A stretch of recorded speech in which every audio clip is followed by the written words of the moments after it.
शिवपुत्र संभाजी या सह्याद्री पटलावर पुन्हा पुन्हा जन्म घेईल। इथल्या पाण्याच्या थेंबा थेंबात आणि मातीच्या कणाकणात मिसळलेला सळसळत्या रक्ताचा हा अंगार आपल्या मनात धगधगता ठेवा।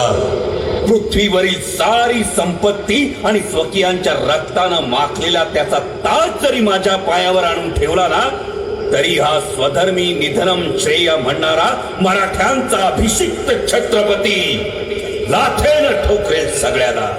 देव देश आणि धर्माच्या रक्षणासाठी तुमच्या मनातला संभाजी रूपी अंगार ज्वालामुखी बनून उफाळून येईल। औरंग्या आमचा भगवा खाली खेचण्यासाठीच करतोयस ना हे सगळं, पण बघ डोळे फाडून येतं आमच्याकडं। अरे आम्हीच झालो आहोत आमच्या रक्तानं भगवे आणि सळसळेल पुन्हा मराठमोळ्या थमण्यांमध्ये मराठ्यांचं तेच रक्त। तळपू दे पुन्हा शिवप्रभूंच्या कृतीची भवानी तलवार अन्यायाविरुद्ध आणि तुमदुमू दे सह्याद्रीच्या कडे कपारी एकाच घोषणेनं